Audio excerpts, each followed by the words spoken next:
nes yra rezervuaras raguočiai. Be abejo, tai yra pirminis afektas į pakaušį kanda ir iš tikrųjų va, tie tokie limfmazgiai pakaušiniai ir nebūtų skandinavai, iš tikrųjų Skandinavijoje pirmas diagnozuotas praeitais metais limfadenitas triponosomiazis šitos afrikietiškas pagautas ir laiku sutvarkytas.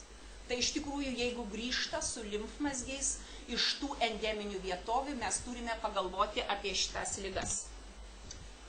Leišmanijos jų yra tikrai daug. Ačiū Dievui yra odos leišmaniozė ir odos leišmaninės opos. Ir mes, žodžiu, turime klasišką tą opą, kuris, sakykime, pakeltais kraštais ir be abejo atvirose vietose.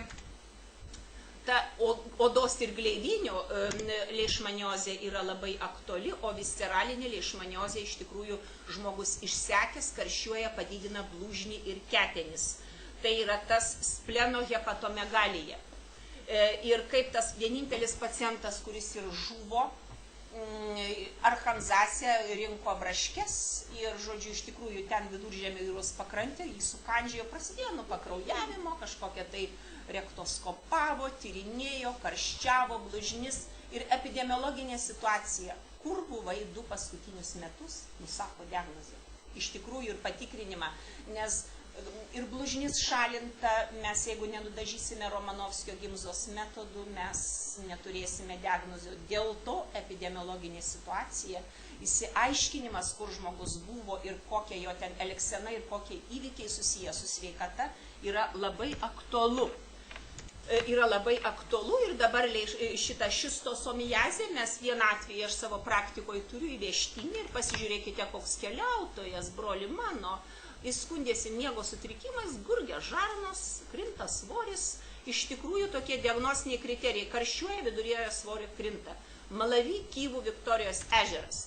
Tai ką pacientas daug keliaujantis, paprastai daug, kuris buvęs, Vietname, Tanzanijoje, po šių kelionių persirgęs maliarija, 97-ais Kinijoje persirgęs rožę, pastarį kartą buvo 12 metais, lankėsis Viktorijos prie ežero, Mekongo upėje maudėsis. Jeigu mes pasižiūrėsime Mekongo upę, ten yra lygybės ženklas šistosomiazijai.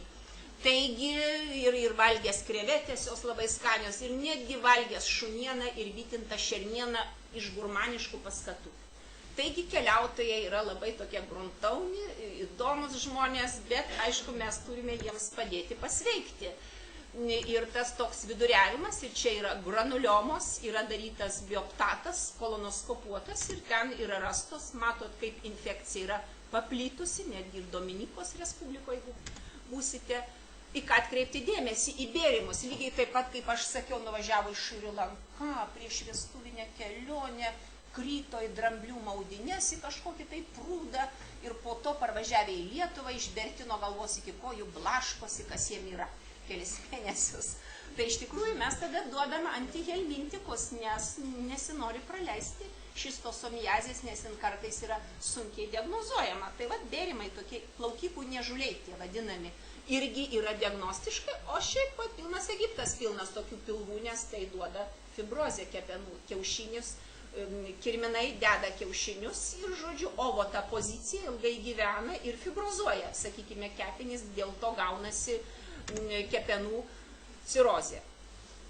Ir baigsiu, žodžiu, amebos yra pacientas, kurį mes dabar gydome, pasiėmė iš chirurgų, ambulatoriškai kepenų pūlinius. Iš tikrųjų, amebiazė yra rimtas dalykas ir tas, sakykime, jeigu, pavyzdžiui, Pakistano, Afganistano pasienį išgertas kokteilis su ledu, praviduriuota gleivingom tokiom krovinom išmatom vieną kartą, nekreipta dėmesys, tai aišku yra aviečių želė, nes antameba, ameba, ta histolitinė ameba, jinai ištirpdo leukocitus ir pasitirpdo žarnų gleivinę, kad ten suformuotų opas, maudytus ir mintų eritrocitais. Tai iš tikrųjų, nėra taip labai sunki klinikinė būklė ir ligonis vaikštom ten praviduriuoja 2-3 kartus, bet po to, po pusantro mėnesio užkarščiuoja su skausmais po dešiniu šonkauliu lanku.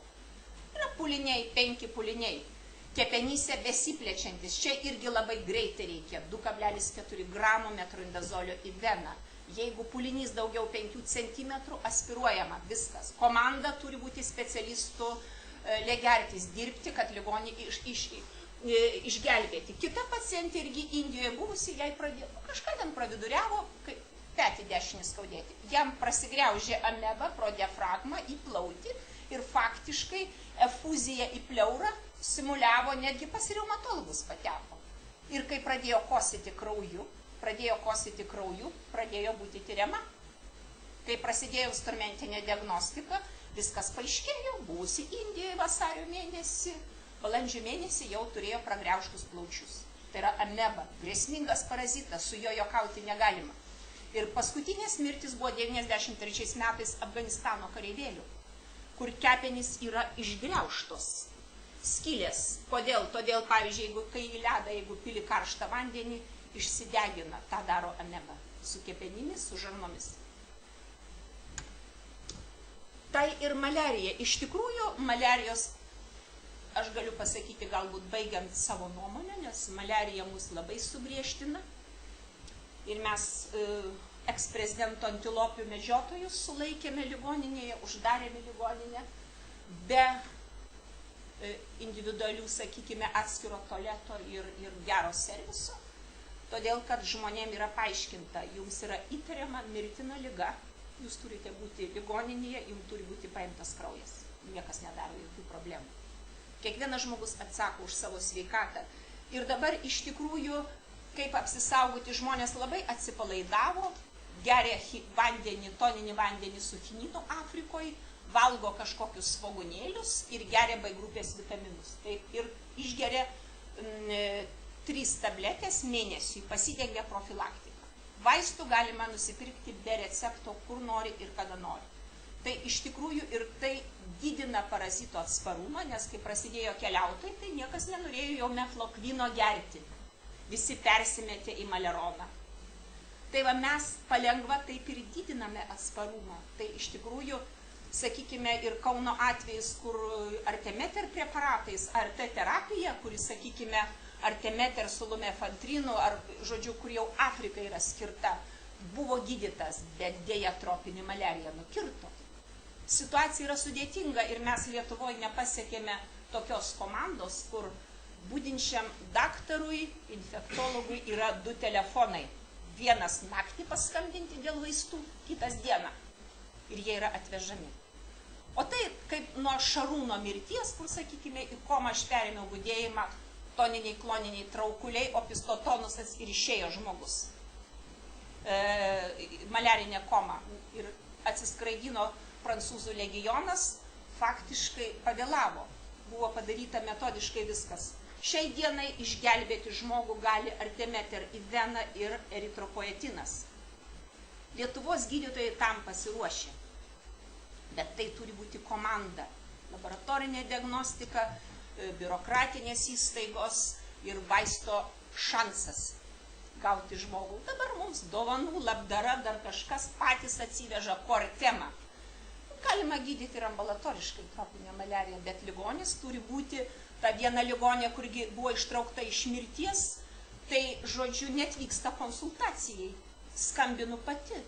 Sako, daktarė, buvau lapkričio 1 kapinėse ir, žodžiu, labai blogai jaučiuosi. Sakau, imate taksi ir važiuojate, aš dirbu tik 6:30. Ir ką jūs pamanysite, maliarinis atkrytis tropinis. Ir jinai būtų ten ir pragripavusi iki komos namuose. Todėl mes turime traukti pacientus, jiem padėti, suprasti, kokia tai yra grėsmė.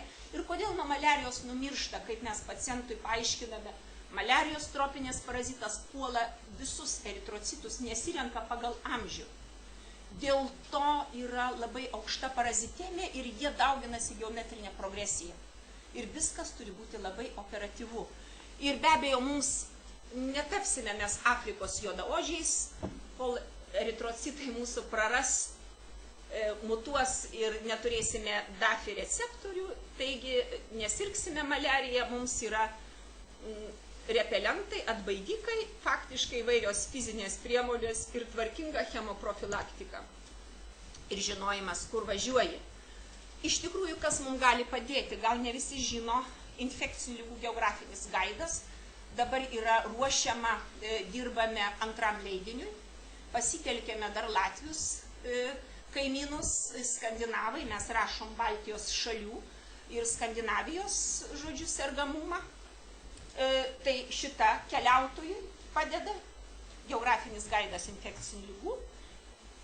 Daktaras Eskildas Petersenas, žinomas Lietuvai, jisai važinėjo dar, šviesios atminties daktarė Ročkienė buvo gyva, tai jisai važinėjo ir padėjo toksoplazmozės situacijoje, tai jisai didelis entuziastas, geras maliarijos žinovas ir galima virtualiai su juo konsultuotis bet kuriuo paros metu. Yra geltona knyga, yra afrika.klygys.com, keliautojų yra nepamainoma, autostopininkas pravažiavęs visą pasaulį skersai išilgai, 6 mėnesius pravažiavęs vienas į Afrikoje, man jį teko 3 valandas konsultuoti, atsakinėti klausimus, iš jo labai daug sužinojau. Ir kelionių medicinos specialistai, entuziastai. Tai iš tikrųjų komandinis darbas, matot, kaip Afrikos vaikučiai už rankučių susikabinę, jie išlieka. Iš tikrųjų, kontaktas su gyvūnais yra labai svarbus. Į Afriką mes visada važiuojam dėl šitos liūto galvos. Sako, negali toliau gyventi nepamatęs liūto galvą apačioj visai Afrikoje. O čia, sakykime, Viliaus Orvido sodyboje mūsų lietuvaičių, mūsų rūpintojėlis gelbėtojas visą laiką.